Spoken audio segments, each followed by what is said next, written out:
We'll shift to Kuldeep Sharma ji. Kuldeep Sharma ji is with Suruchi Consultants and specializes in dairy. And thank you so much because दो opinion आए थे पहले वाले session में. One opinion was कि milk आ नहीं सकता है वहाँ से, and Harish Damodran ji gave an opinion that we should not be scared of milk. The other opinion that came from, so there was not much agreement in the first session. I don't know आप लोगों को कैसा लगा, मेरे हिसाब से काफी disagreement था.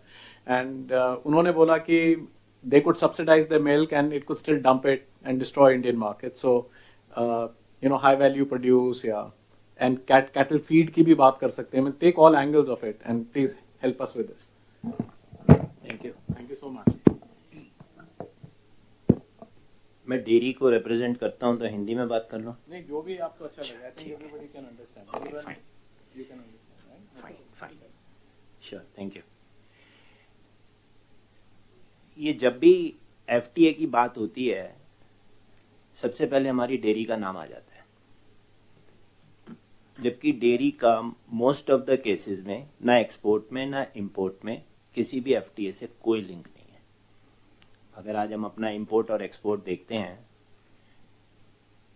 तो अगर मैं टोटल वर्ल्ड का ट्रेड देखता हूं तो तकरीबन $108 बिलियन था, जिसमें से शायद पिछले साल हमने $400 मिलियन के आसपास किया होगा. ऑलमोस्ट 0.5% के आसपास हम कंट्रीब्यूट करते हैं. उसका भी 80-85% जो है वो कमोडिटीज है.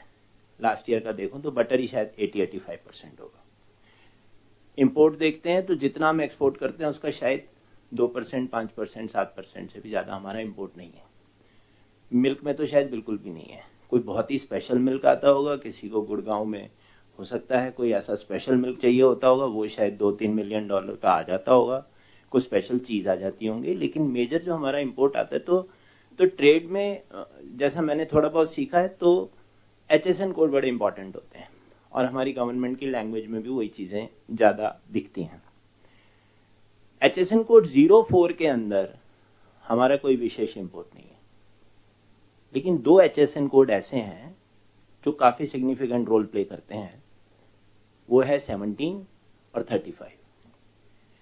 17 के अंदर हमारा लैक्टोज आता है, 35 के अंदर हमारा ये केसीन और जो भी वे प्रोटीन कंसेंट्रेट जिसकी वो बात हो रही थी, जो विरोधाभास आ रहा था वो 2 चीजों पे आ रहा था, milk versus let's say way product. एक वे प्रोडक्ट 04 में भी आता है. जब हम अमेरिका के एफटीए की अब बात करते हैं तो वहां पे जो सिग्निफिकेंट नंबर्स हैं देखने वाले वो ये हैं कि 3502 में हम अमेरिका को बहुत केसीन एक्सपोर्ट करते हैं, लेकिन 3501 में हम उन्हें बहुत केसीन एक्सपोर्ट करते हैं. 3502 में उनसे बहुत ज्यादा हम वे प्रोटीन कंसेंट्रेट इंपोर्ट करते हैं और ऐसा ही हम 17 के अंदर लैक्टोज इंपोर्ट करते हैं. तो कमिंग बैक, वो कुछ ऐसा एरिया है, अगर मैं पिछले 4 साल का भी नंबर लेता हूं तो उस केस में वो आ रहा है ऑलरेडी. वो न्यूट्रास्यूटिकल या उन कैटेगरीज के अंदर वो प्रोडक्ट आ रहा है. कुछ वे पाउडर भी आता है.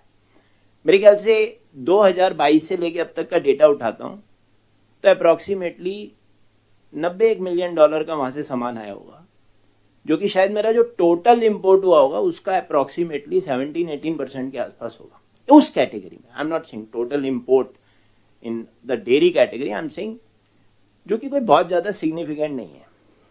अब वापस में डेयरी पे आता हूं. तो पहले तो मैं ये बताने की कोशिश करता हूं कि डेयरी हर एफटीए में, और ये स्टेटमेंट बार बार दी जाती है जो शायद किसी जगह पर जो मेरे साथ मेरे किसान भाई बैठे हैं वो इस बात को शायद समझेंगे. बार बार ये कहा जाता है हमारे फार्मर्स को प्रोटेक्ट करने के लिए. आज थोड़ा इसको क्लियर कर लेते हैं. अगर वो कह रहे हैं कि डेयरी फार्मर को प्रोटेक्ट करने के लिए है,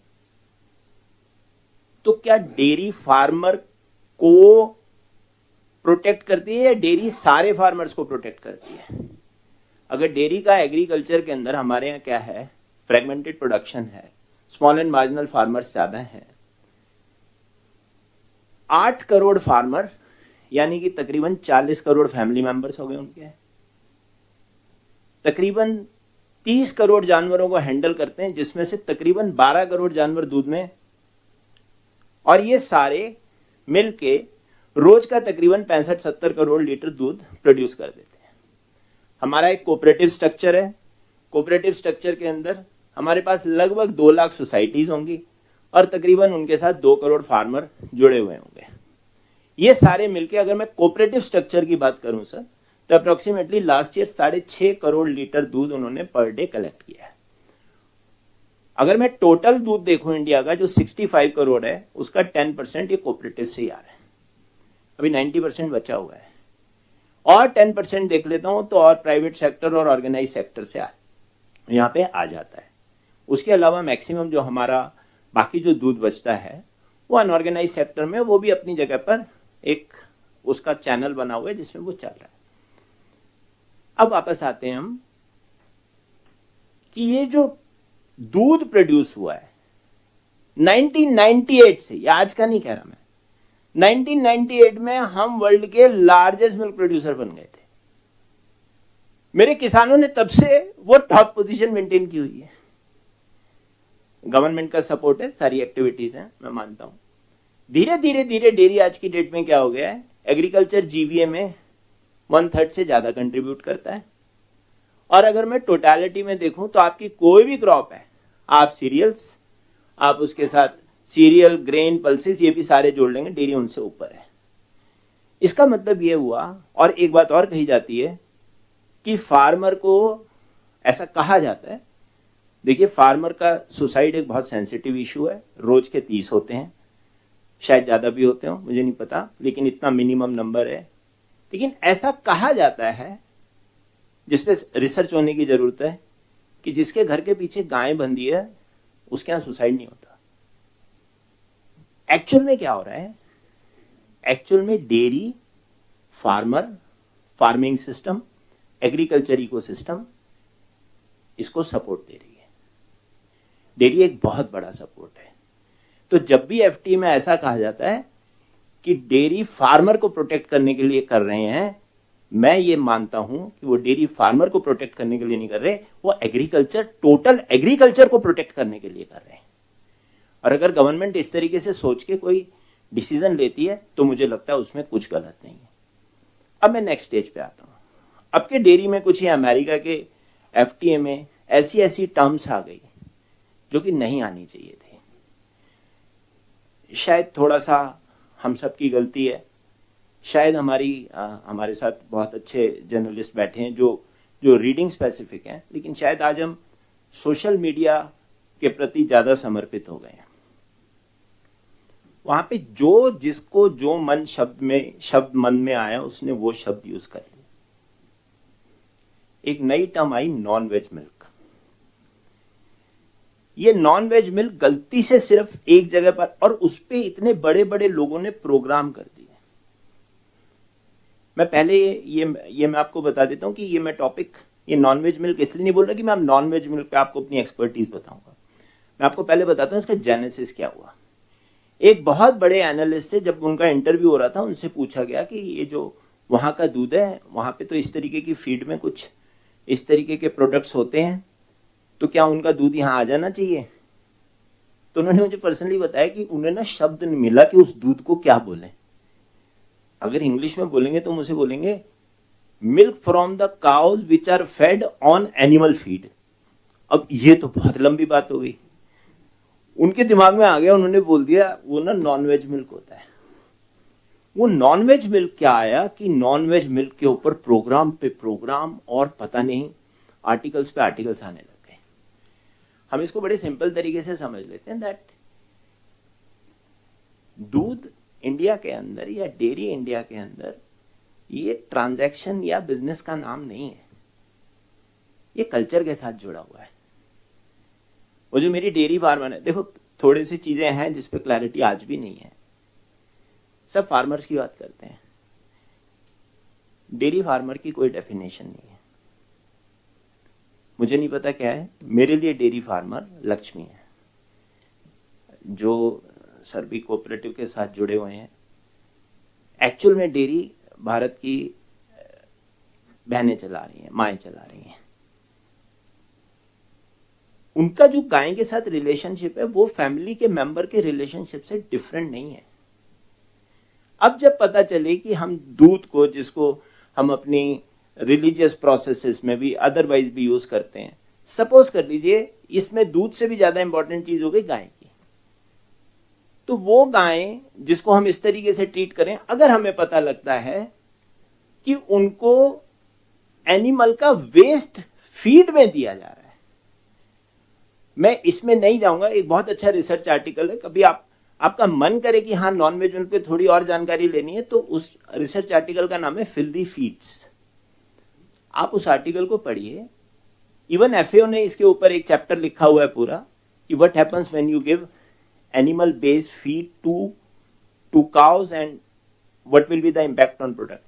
तो बेसिक इम्पैक्ट क्या आने, सपोज पोल्ट्री फीड का अगर बेस्ड जा रहा है, US already cow based feed को बैन कर चुका है, क्योंकि मैड काउ डिसीज यूरोप में देखी जा चुकी है, उन्होंने उससे बाहर है, लेकिन बाकी को उन्होंने अलाउ किया हुआ है। लेकिन बाकी के साथ एंटीबायोटिक रेजिड्यू, माइक्रोबियल इन्फेस्टेशन, इतनी सारी चीजें जुड़ी हुई हैं, और ऊपर से हम अपने कल्चर को भी देख रहे हैं, तो ये तो किसी भी जगह पर हम मंजूर नहीं कर पाएंगे। कमिंग बैक, उस इशू को ऑलरेडी एफएसएसएआई ने हैंडल किया हुआ है, लेकिन हैंडल कैसे किया हुआ है, उसमें सबसे पहले नोटिफिकेशन में कह दिया गया कि 0-4 कवर होगा जिसमें मिल्क आता है, फिर धीरे धीरे उसके अंदर आ गया कि नहीं, क्योंकि क्या होता है, ये जो वे और वे बेस्ड प्रोडक्ट और लैक्टोज और वे प्रोटीन कंसेंट्रेट, ये न्यूट्रास्यूटिकल और फार्मा इंडस्ट्री के इंग्रेडिएंट्स की तरह होते हैं, तो उन्हें डेयरी प्रोडक्ट्स की जगह उसको इंग्रेडिएंट्स कैटेगरी में ले लिया। वो भी अभी जो लास्ट नोटिफिकेशन है सर, वो 30 जून तक है, उसके बाद उसको रिन्यू होना है। तो मैं ये कहूंगा कि कोई दुनिया में कोई कितना भी ताकतवर हो, दैट मेरे को उससे कोई कंसर्न नहीं है, बट मैं ये कहना चाहूंगा कि इंडिया की जो कल्चरल वर्च्यूज हैं, जो हमारे फार्मर्स हैं, जो हमारे रिलीजियस सेंटिमेंट्स हैं, और सबसे बड़ी बात यह है कि हम गाय को एज बिजनेस नहीं देख रहे हैं, इन चीजों से तो कंप्रोमाइज नहीं होगा।